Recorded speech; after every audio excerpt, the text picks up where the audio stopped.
우리가 사는 이 세상은 평등하지 않습니다.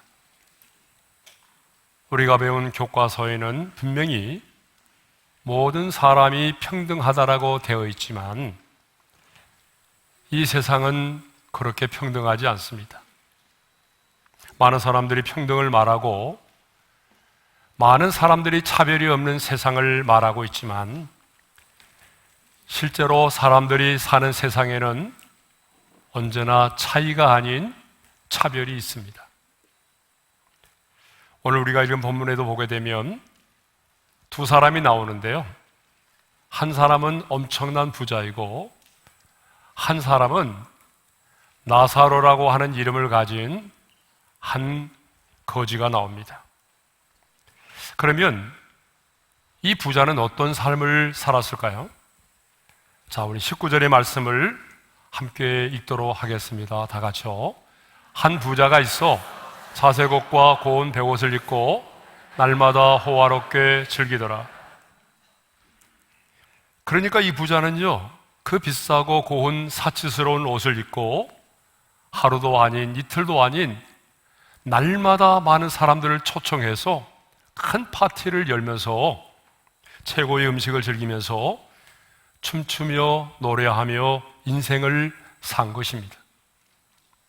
그러면 가난한 나사로는 어떻게 살았을까요? 자, 20절과 21절의 말씀을 우리 함께 읽겠습니다. 다 같이요. 나사로라 이름하는 한 거지가 헌데투성이로 그의 대문 앞에 버려진 채 그 부자의 상에서 떨어지는 것으로 배불리려 하매 심지어 개들이 와서 그 헌데를 핥더라. 나사로는요, 아무것도 가진 것이 없는 거지였습니다. 여러분, 가진 것이 없다는 것만으로도 슬픈데 이 나사로는요, 피부병을 앓고 있는 장애인이었습니다. 온몸이 부스럼과 악창으로 성한 곳이 없었어요. 여러분, 아무리 가난해도 가진 것이 없어도 몸만 건강하다면 얼마든지 거지 노릇 하지 않고 살아갈 수가 있어요. 그런데 온몸에 막 진물이 흘러내리고 냄새가 나는 이 나사로를 누가 자신의 집에 종으로 고용을 하겠어요? 그래서 이 나사로는요, 다른 곳으로 옮겨 다니면서 거지 활동을 하는 것이 아니라 그냥 그 부자의 상에서 떨어지는 음식을 먹으면서 살았습니다. 여러분, 이 부자와 거지 나사로의 삶이 얼마나 대조적입니까? 그런데 여러분, 이것이 바로 우리가 살아가는 세상이다라고 하는 것입니다. 사람들이 사는 곳에는 어디를 가든지 간에 부자가 있고요, 가난하게 사는 사람들이 있어요. 여러분, 우리나라도 마찬가지입니다. 여러분, 몇 천만 원짜리 명품 브랜드의 옷을 사 입고 또 하룻밤에 수백만 원을 쓰는 사람이 있어요, 술집에서. 그런가 하면은 편의점에서 삼각김밥 하나를 구입해서 그것으로 끼니를 때우고 일터로 나가는 사람들이 있습니다. 몇 년 전에 송파 세모녀 사건에서 보듯이 생활고로 고민하다가 생을 마감하는 비극적인 사건도 우리들 주변에는 있습니다. 이렇게 우리가 사는 세상은 평등하지 않습니다, 여러분. 그런데 우리 인생에 가장 확실하고 가장 평등한 것이 있습니다. 여러분, 그게 뭘까요? 그게 바로 죽음이라고 하는 거예요. 오늘 말씀도 보게 되면요, 부자도 죽었고 거지 나사로도 죽었습니다. 두 사람 모두 죽었어요. 22절의 말씀을 읽겠습니다. 다 같이요. 이에 그 거지가 죽어 천사들에게 받들려 아브라함의 품에 들어가고 부자도 죽어 장사되매. 두 사람 다 죽었다라고 말하고 있잖아요. 그러면 누가 먼저 죽었을까요? 가난하고 병들어서 외롭게 살던 이 거지 나사로가 먼저 죽었습니다. 그리고 얼마 후에 비싼 옷을 입고 날마다 잔치를 벌이면서 풍요롭게 인생을 살아가던 부자도 이 세상을 떠났습니다. 이 사실이 우리에게 무엇을 말해줍니까? 모든 사람은 다 죽는다라고 하는 거예요. 여러분, 부자도 죽습니다. 가난한 자도 죽습니다. 여러분, 배운 자도 죽어요. 배우지 못한 사람도 죽습니다. 하나님의 마음에 합한 자였던 다윗도 죽었습니다. 신이 없다라고 무신론자였던 그런 니체도 죽었습니다. 이것을 보게 되면 죽음처럼 확실하고 죽음처럼 평등한 것이 없습니다. 물론 그 죽음의 장소와 모습은 사람마다 다를 수가 있어요. 그렇지만 죽음 그 자체는 평등하다라고 하는 거죠. 모든 사람은 죽습니다. 저와 여러분도 죽습니다. 지난해 우리나라 사망자가 몇 명인지 아세요? 32만 명입니다. 세계적으로 똑딱 1초에 2명씩, 그러니까 하루에 16만 명 이상의 사람들이 이 세상을 떠나가고 있습니다. 그러니까 우리가 아무리 죽음을 예면하고 발버둥을 쳐도 우리도 언젠가는 그 죽음의 대열에 합류할 수밖에 없습니다. 왜냐하면 하나님께서 사람은 한번 죽는 것으로 정해 놓으셨기 때문이에요. 자, 우리 말씀 한번 볼까요? 다 같이요. 한번 죽는 것은 사람에게 정해진 것이요. 그러므로 누구도 이 죽음의 법을 피하여 갈 수 없습니다. 이렇게 죽음보다도 확실하고 죽음보다도 평등한 것은 이 세상에 없습니다. 자, 본문을 보게 되면 거지 나사로도 죽었고 이후에 부자도 죽었습니다. 그러면 죽음 그 이후에는 어떻게 되었을까요? 많은 사람들은 죽음 그 이후에 대하여 궁금해합니다. 죽음 그 이후에 대해서 알고 싶어 하죠. 사후의 세계는 정말 존재하는 것인가? 사후의 세계가 존재한다면 그 사후의 세계는 어떤 곳일까? 혹시 여러분도 죽음 그 이후의 세계에 대해서 생각해 보신 적이 있나요? 그런데 주변을 보게 되면 가끔 사후의 세계를 경험했다는 사람들이 있습니다. 그리고 그 사람들을 인터뷰하고 연구해서 나온 많은 책들이 있어요. 저도 설교를 준비하기 위해서 잠깐 읽어봤는데 허무맹랑한 얘기들이 참 많더라고요.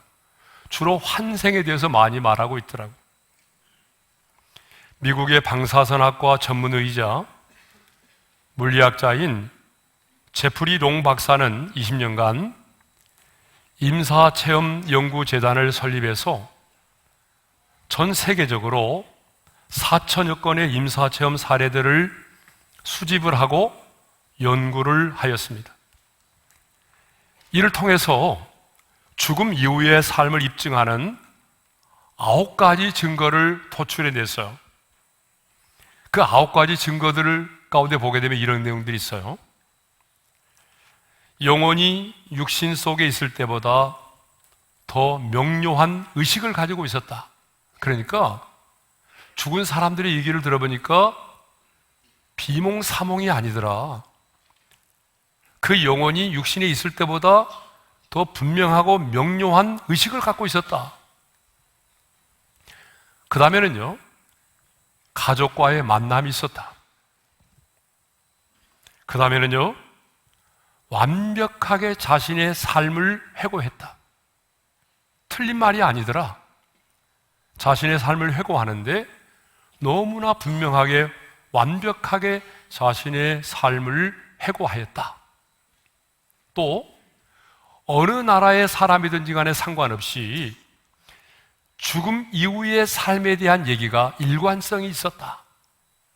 아프리카 사람이라고 해서 이렇게 말하고 또 동양 사람이라고 해서 이렇게 말하는 게 아니라 어느 나라의 사람이든지 간에 일관성이 있었다라고 하는 거예요. 또 이런 내용도 있습니다. 깨어난 뒤에는 대부분의 사람들이 삶이 변화되었다. 아, 죽음을 잠깐 맛봤는데 보니까 죽음이 끝이 아니더라. 이걸 알게 되니까 대부분의 사람들의 삶이 변화가 왔다는 거예요. 그러나 여러분, 그 누구도 죽음 이후에 대하여 분명하고 정확하게 말할 수 있는 사람은 없습니다. 물론 가끔 천국과 지옥을 다녀온 사람들의 간증도 있을 수 있습니다. 그러나 그 간증이 완벽하게 죽음 그 이유를 말해줄 수는 없다는 거예요. 아무리 천국과 지옥을 다녀왔다고 할지라도 여러분, 그 사람의 간증이 완벽하게 사후의 세계를 말해줄 수는 없습니다. 오직 절대 진리인 하나님의 말씀만이 죽음 그 이유에 대하여 분명하게 우리에게 말씀하고 있다는 거예요. 하나님의 말씀만이 죽음 그 이후에 우리의 인생 가운데 펼쳐질 죽음 그 이후의 삶에 대해서 분명하게 말씀하고 있다는 거예요. 그러면 하나님은 죽음 그 이후에 대해서 어떻게 말씀하고 있나요? 자, 오늘 말씀을 보게 되면 죽음 그 이후의 삶에 대하여 하나님께서 우리에게 말씀하고 있어요. 자, 죽음 그 이유는 어떤 거냐? 첫째로 죽음은 끝이 아니다라고 하는 것입니다. 오늘 말씀을 보게 되면 거지 나사로가 아무도 자신의 임종을 지켜봐주지 않는 가운데 아주 쓸쓸하게 장례도 치르지 못한 채 이 세상을 떠났습니다. 그런데 여러분, 어떤 일이 벌어졌을까요? 22절의 말씀을 읽겠습니다. 다 같이요. 이에 그 거지가 죽어 천사들에게 받들려 아브라함의 품에 들어가고 부자도 죽어 장사되매. 여러분, 나사로의 영혼이 이 땅을 떠나는데 그 영혼이 육체의 장막을 벗어나는 순간에 놀라운 일이 벌어졌습니다. 저와 여러분도 앞으로 경험하게 될 건데, 한 천사가 아니라 여러 명의 천사들이 와서 그 나사로의 영혼을 왕처럼 받들어서 아브라함의 품으로 인도했다는 거예요. 자, 여기서 아브라함의 품은 어떤 걸 말하죠? 천국을 말합니다. 근데 왜 주님의 품이라고 말하지 않고 아브라함의 품이라고 말했을까요? 여러분, 아브라함은 믿음의 조상이고요, 주님은 인간의 몸을 입고 지금 이 땅에 와 계시기 때문에 이제 아브라함의 품으로 그렇게 설명을 한 거예요. 품으로 표현한 것은 하나님의 사랑과 이로가 있는 곳이기 때문에 품으로 천국을 표현한 것입니다. 죽음은 끝장이 아닙니다. 여러분, 죽음은 멸절이 아닙니다. 죽음은 영원한 세계의 시작입니다. 자, 죽음은 끝이 아니라고 하는 거예요. 두 번째로요, 죽음 그 이후, 죽음은 뭐냐? 반드시 심판이 있다라고 하는 거예요. 여러분, 부자를 보세요. 부자는요, 많은 사람들이 바라보는 가운데 장사가 됐어요. 그런데 죽고 난 이후에 어떤 일이 벌어졌을까요? 아주 끔찍한 일이 벌어졌어요. 23절의 말씀이죠. 자, 우리 한번 읽겠습니다. 다 같이요. 그가 음부에서 고통 중에 눈을 들어 멀리 아브람과 그의 품에 있는 나사로를 보고, 죽으면 끝인 줄 알았거든요. 여러분, 부자는요, 죽으면 끝이야 라고 생각하며 살았던 사람이에요. 그런데 딱 죽었는데 끝이 아니었어요. 음부의 고통 중에 떨어졌어요. 여러분, 음부가 어딘지 아세요? 음부는 지옥을 말합니다. 여러분, 지옥은요, 하나님의 임재가 없는 곳입니다. 하나님의 사랑과 자비가 단절된 곳입니다. 고통과 괴로움과 미움과 증오가 있는 곳이에요. 그런데 이 부자가 말이죠, 음부의 고통 중에 떨어진 거예요. 여러분, 음부의 고통 중에 떨어졌다라고 하는 것은 하나님의 심판이 그에게 임했다는 걸 말하는 겁니다. 그러면 죽음 이후에 이 부자에게 임한 하나님의 심판, 그 음부의 고통은 뭘까요? 자, 이 부자에게 임한 하나님의 심판은 첫째로 비교의 고통입니다. 음부의 고통 중에 있던 이 부자는요, 아브라함의 품에 있는 나사로를 보았어요. 여러분, 이것을 보게 되면 천국에서는 지옥이 보이지 않도록 되어 있어요. 여러분, 내가 천국에 갔는데 믿지 않은 내 아버지가 지옥에서 고통당하는 모습을 볼 수 있다면 얼마나 고통스럽고 괴롭겠어요. 그래서 천국에 있는 자는요, 지옥을 보지 않도록 되어 있어요. 보이지 않아요. 그런데 지옥에 있는 사람은요, 천국에 있는 사람들을 보게 돼 있단 말이에요. 왜 하나님이 이렇게 지옥을 만드셨을까요? 그것은 비교의 고통을 경험하도록 하기 위해서입니다. 여러분, 우리 인간이 살아가면서요, 누릴 수 있는 최고의 정신적인 고통이 뭔지 아세요? 그게 비교의 고통입니다. 아마 자녀를 키워보신 분들은 비교의 고통이 뭔지를 알 거예요. 그러므로 여러분, 이 세상을 살아가면서 우리는 할 수만 있다면 비교를 해서는 안 됩니다. 비교를 하는 순간 내가 교만해지든지 아니면 내가 비참해지든지 둘 중에 하나예요. 그러므로 여러분, 정말 비교하지 않기를 바랍니다. 내 남편을 다른 남자와 비교하지 않기 바라요. 내 아내를 다른 여자와 비교하지 않기를 바랍니다. 내 부모를 다른 사람의 부모와 비교하면 안 됩니다. 내 자녀를요, 다른 집의 자식과 비교하면 안 되는 거예요. 비교는 우리에게 고통을 안겨주기 때문이죠. 자, 두 번째로는 어떤 고통이냐? 목마름의 고통입니다. 음부의 고통 가운데 떨어진 이 부자는요, 그 음부의 고통 속에서 두 가지를 간구합니다. 이 부자가 가장 먼저 구했던 간구가 뭐냐 그러면, 그 나사로의 손가락 끝에 물 한 방울만 떨어뜨려서 내 혀를 서늘하게 해달라는 거예요. 24절의 말씀이죠. 다 같이 읽겠습니다. 시작. 아버지 아브라함이여, 나를 긍휼히 여기사 나사로를 보내어 그 손가락 끝에 물을 찍어 내 혀를 서늘하게 하소서. 내가 이 불꽃 가운데서 괴로워하나이다.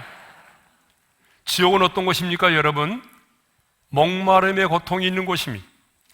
얼마나 목이 말랐으면 그 타오르는 불꽃 가운데서 손가락 끝에 물 한 잔도 아닙니다. 손가락 끝에 물 한 방울만 찍어서 내 혀를 서늘하게 해달라고 했겠습니까? 여러분, 얼마나 고통스러웠으면 내가 이 불꽃 가운데서 괴로워하나이다라고 했겠습니까? 그렇습니다, 여러분. 지옥은요, 영원히 꺼지지 않은 불꽃 가운데서 죽지 않고 고통과 괴로움을 당하는 곳입니다. 세 번째로는요, 서로 왕래할 수 없는 곳입니다. 26절 하반절의 말씀을 읽겠습니다. 다 같이요. 여기서 너희에게 건너가고자 하되 갈 수 없고 거기서 우리에게 건너올 수도 없게 하였느니라. 자, 천국에서 건너갈 수도 없고요, 지옥에서도 천국으로 건너올 수 없다는 거예요. 한번 들어가면 다시 나올 수 없는 곳이 바로 지옥이라는 거예요. 그렇기 때문에 단테는요, 그의 신곡에서 지옥문 입구에는 이런 말이 쓰여 있다라고 했어요. 우리 한번 같이 읽어볼까요? 다 같이요. 여기 들어오는 너희는 모든 희망을 버려라. 그렇습니다, 여러분. 더 이상의 희망이 없는 곳, 영원한 저주와 형벌이 있는 곳, 여러분, 그러나 죽을 수도 없는 곳, 여러분, 그것이 바로 지옥이라는 거예요. 죽음 그 이후에 음부에 떨어져서 목마름의 고통을 당하며 괴로워하던 이 부자는 아브라함에게 두 번째 간청을 합니다. 여러분, 두 번째 간청이 뭔지 아세요? 자, 27절과 28절의 말씀을 읽겠습니다. 다 같이요. 아버지여 구하노니 나사로를 내 아버지의 집에 보내소서. 내 형제 다섯이 있으니 그들에게 증언하여게 하여 그들로 이 고통받는 곳에 오지 않게 하소서. 지옥의 불못에 떨어져 불꽃 가운데서 괴로움을 당하고 있던 이 부자는 자신의 형제들만큼은 내가 고통 많은 이곳에 오지 않기를 바랬습니다. 그래서 죽은 나사로를 보내서 자신이 이곳에 이렇게 고통받고 있다는 것을 증언하게 해서 그들이 이 고통 많은 곳에 오지 않게 해달라고 간청을 했습니다. 그런데 주님은 나사로를 저 세상에 보내어달라는 이 부자의 간청을 거절하셨습니다. 그러면서 거절의 이유를 이렇게 말씀하셨습니다. 29절입니다. 다 같이요. 아브라함이 이르되 그들에게 모세와 선지자들이 있으니 그들에게 들을지니라. 하나님께서는요, 거절의 이유를 이렇게 말씀하십니다. 이 땅에는 모세와 선지자들이 있으니 그들에게 들으라는 얘기예요. 여러분, 모세와 선지자가 누구죠? 구약 성경을 대표하는 인물이에요. 그러면 구약 성경의 핵심의 내용이 무엇입니까? 메시아입니다. 메시아가 오실 것이다. 그 메시아를 믿어야 구원을 받는다. 이게 바로 구약의 복음이잖아요. 그러니까 오늘 이 땅에 있는 모세와 선지자는 누구냐면 하나님의 아들 예수께서 인간의 몸을 입고 2000년 전에 이 땅에 오셨습니다. 그 예수를 믿으면 구원을 받습니다라고 전하는 복음의 전도자들, 오늘 저처럼 이 강단에서 복음을 전하는 사람들이 이 땅의 모세와 선지자라는 것입니다. 그럼 복음이 뭡니까? 하나님의 아들 예수 그리스도가 인간의 몸을 입고 이 땅에 오셔서 우리의 모든 죄를 대신하여 십자가에서 피 흘려 죽으시고 사흘 만에 부활하셨다라고 하는 것이 복음입니다. 여러분, 왜 예수님께서 십자가에 달려 죽으셨습니까? 왜 그분이 십자가에서 그런 수치와 조롱을 받으시고 목마름의 고통을 당하시고 마침내 피 흘려 죽으셨습니까? 저와 여러분의 죄를 사하시고 용서하기 위해서입니다. 여러분, 죄라고 하는 것은요, 단순히 뉘우친다고 해서 사라지는 게 아닙니다. 죄는 사라지라고 외친다고 해서 사라지는 게 아니에요. 후회한다고 해서 죄는 용서가 되는 게 아닙니다. 죄는요, 반드시 그 죄값을 치루어야만 합니다. 죄값을 치르지 않고서는요, 누구의 죄도 사함받을 수 없습니다. 그런데 우리의 죄값을 치르기 위해서 하나님의 아들이 인간의 몸을 입고 이 땅에 오셨단 말입니다. 하나님의 아들 예수 그리스도가 저와 여러분의 죄값을 치르기 위해서 인간의 몸을 입고 이 땅에 오셔서 그 수치를 당하셨고 목마름의 고통을 당하셨고 그리고 피 흘려 죽으셨어요. 그리고 이렇게 말씀하셨습니다. 다 이루었다. 그렇게 말씀하시고 운명하셨어요. 여러분, 이 다 이루었다라고 하는 말이 헬라어로 보게 되면 테텔레스타이라는 말인데 이 말의 뜻이 뭐냐? 값을 지불했다, 완불했다라고 하는 말이에요. 그러니까 여러분, 주님은요, 이 땅에 오셔서 이제 운명하시기 직전에 하신 말씀이 뭡니까? 내가 너의 모든 죄값을 다 지불했다. 내가 너의 모든 죄값을 다 완벽하게 청산했다. 그러므로 여러분, 누구든지 예수를 믿으면 주님께서 내 모든 죄값을 완벽하게 지불하셨기 때문에 누구든지 그 예수를 믿기만 하면 모든 죄를 사함받고 하나님의 자녀가 되는 것입니다. 그런데 예수님은 거기서 끝나는 것이 아니라 여러분, 죽은 지 사흘 만에 죽음을 이기시고 사망의 권세를 깨뜨리시고 부활하셨습니다. 그리고 그 부활하신 그 생명으로 여러분, 우리의 죽은 영혼을 거듭나게 하신 것입니다. 그러니까 여러분이 예수를 믿게 되면 모든 죄를 사함받을 뿐만 아니라 예수님의 그 부활의 생명으로 죽었던 여러분의 영혼이 다시 태어나게 되는 것입니다. 다시 거듭나게 되는 것입니다. 이것을 성경은 영생이라고 말하는 거죠. 성도 여러분, 이 세상에 가장 쉬운 일은요, 예수를 믿음으로 구원을 얻는 것입니다. 반면에 또 가장 어려운 일은 예수를 믿고 구원받고 난 이후에 내가 주님을 닮아가고 주님의 가신 길을 따라가는 겁니다. 그런데 제일 쉬운 일이 뭐예요? 예수 믿고 구원 받는 것입니다. 여러분, 왜 예수 믿고 구원받는 게 가장 쉬운 일일까요? 그것은 구원을 받기 위해서 내가 해야 될 일은 아무것도 없기 때문입니다.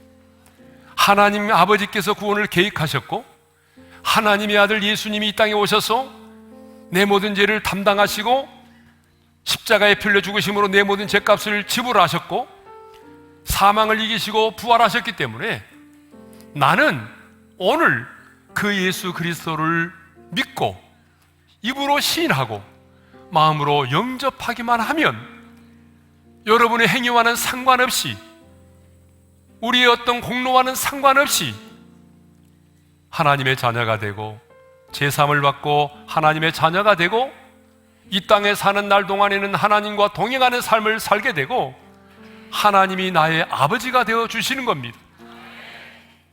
그래서 오늘 여러분들이 예수를 믿고 영접하고 시인하면 우리는 이 땅에 사는 날 동안에 죄와 죽음의 법에서 해방된 사람으로서 하나님의 자녀로서 하나님과 동행하는 삶을 살게 될 뿐만 아니라 우리에게 맞닥뜨리게 되는 인생의 죽음 앞에서도 두려워하지 않게 되고, 아니 하나님이 내 영혼을 부르시는 그 인생의 마지막 순간에 내 영혼이 육체의 장막을 벗고 떠나는 그날에 우리는 나사로처럼 한 명의 천사도 아닌 여러 명의 천사들이 와서 왕처럼 나의 영혼을 받들어서 주님이 나를 위하여 예비하신 영광스러운 그 주님의 나라로, 그 주님의 품으로 저와 여러분을 인도하게 되는 것입니다. 그런데 만일 오늘 제가 이렇게 여러분들에게 복음을 전했음에도 불구하고 여러분들의 마음이 강팍하고 교만하여 오늘 예수 그리스도를 믿지 않고 받아들이지 않고 시인하지 않는다면 안타깝지만 여러분들은 이 땅에서 죄와 죽음의 법 아래 매인 삶을 살게 될 것이고, 여러분의 인생에 다가오는 죽음 앞에 겁을 내게 될 것이고, 죽음 그 이후에 말하고 싶지는 않지만 여러분은 이 부자처럼 음부의 고통 중에 떨어져서 슬피 울며 이를 갈게 될 것입니다. 영원한 고통과 영원한 미움과 영원한 증오 속에서, 죽을 수도 없는 그 불모 속에서 여러분들은 영원한 형벌을 받게 될 것입니다. 그러므로 여러분, 오늘 예수를 믿으십시오. 내일은 나의 시간이 아닙니다. 내일로 미루지 마십시오. 예수 믿고 구원받는 것은 가장 쉬운 일입니다. 오늘 여러분의 자존심을 내버리시고 오늘 복음 앞에 반응하시고 오늘 여러분 예수님을 입으로 시인하고 영접해서 오늘 하나님 나라의 생명책에 이름이 기록되어지고 오늘 제사함 받고 오늘 거듭나는 놀라운 기적이 여러분의 인생 가운데 있기를 바랍니다.